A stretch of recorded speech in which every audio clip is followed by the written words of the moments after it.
रहा है।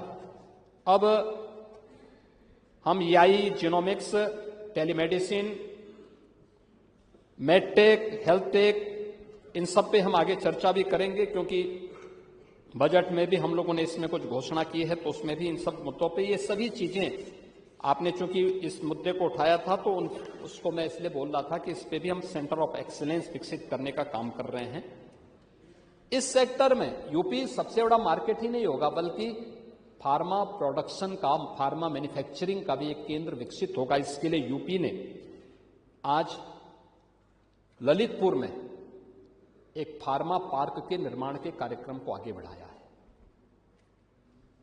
आपने देखा होगा, अभी हाल ही में हम लोगों ने फार्मा कॉन्क्लेव लखनऊ में किया था। देश भर के टॉप, दुनिया के जितने बड़े टॉप के फार्मा मैन्युफैक्चरिंग सेक्टर के जितने भी बड़े उद्यमी थे, वे सब लखनऊ आए थे। पहली बार, बहुत सारे लोग पहली बार लखनऊ आए थे। मेडिकल डिवाइस पार्क,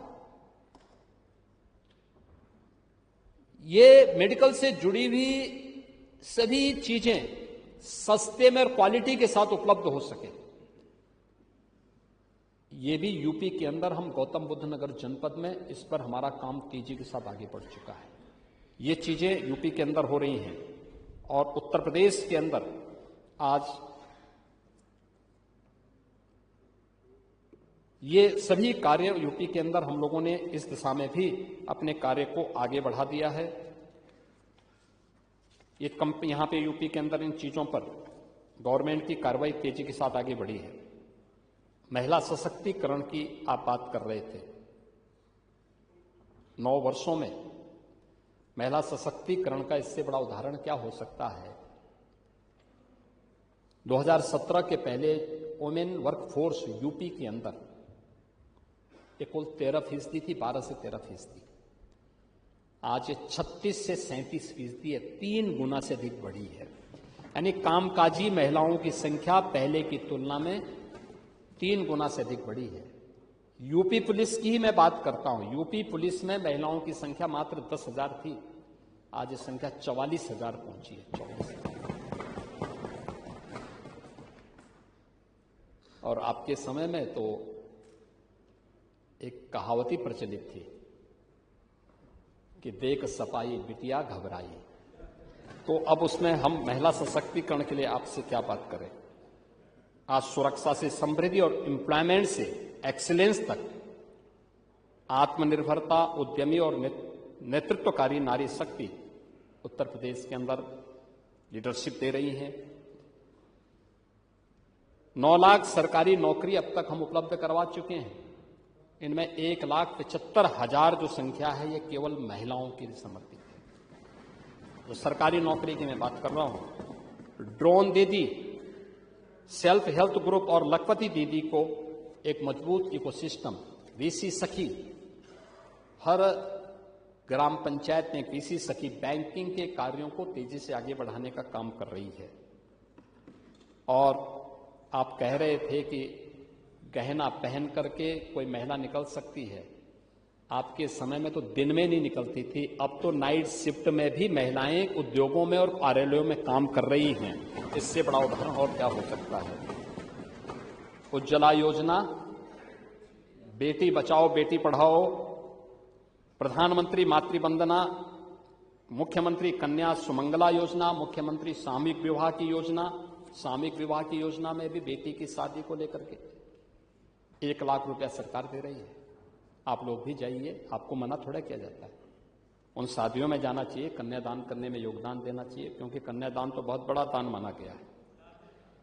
हाँ, नहीं, आप जाइए, क्या बात करते हैं, बुलाना क्या है उसमें। आप अपना बोलिए। देखो, पात्रता के हिसाब से आप नाम सेलेक्ट करके बोलिए कि भाई हम इनको कराना चाहते हैं। किसी के लिए मना नहीं है, कोई भी पात्र व्यक्ति आवेदन कर सकता है। आप जाइए, 100 लोगों का चयन करिए, प्रशासन को बोलिए, वे आपको उसके लिए धनराशि उपलब्ध करवाएंगे, प्रशासन के लोग उसमें सहभागी बनेंगे। ऐसे कैसे हो सकता है। ये चीजें हर व्यक्ति का अधिकार है और हर व्यक्ति को इसमें जाने का अधिकार भी है, हर जनप्रतिनिधि को जाने का अधिकार भी है। महोदय, उन लोगों के लिए जो जरूरतमंद थे उनको पेंशन मिले, इसमें निमंत्रण देने की आवश्यकता नहीं पड़ती। आपको स्वयं एक आतिथेय के रूप में वहां पर कन्यादान के लिए खड़ा होना चाहिए।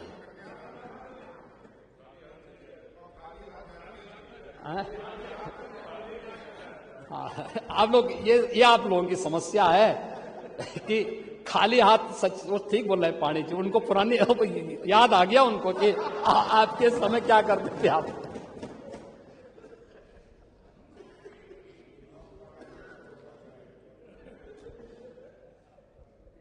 महोदय, वर्तमान में 1 करोड़ 6 लाख निराश्रित महिलाएं, वृद्धजन और दिव्यांगजन यूपी के अंदर 12,000 रुपये सालाना पेंशन की सुविधा प्राप्त कर रहे हैं और सरकार इसको बहुत जल्दी बढ़ाने जा रही है। हमने बजट दे दिया है।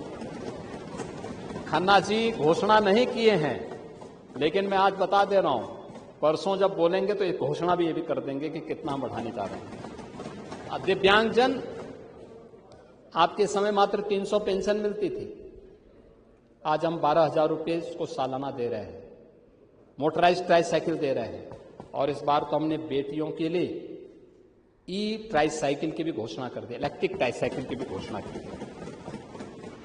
ये पैसा डीबीटी के माध्यम से हम उनके खातों में भेज रहे हैं। आपके समय में वो 300 रुपया जाता था, 6 महीने में एक बार जाता था, उसमें भी आधा ही उसको मिल पाता था।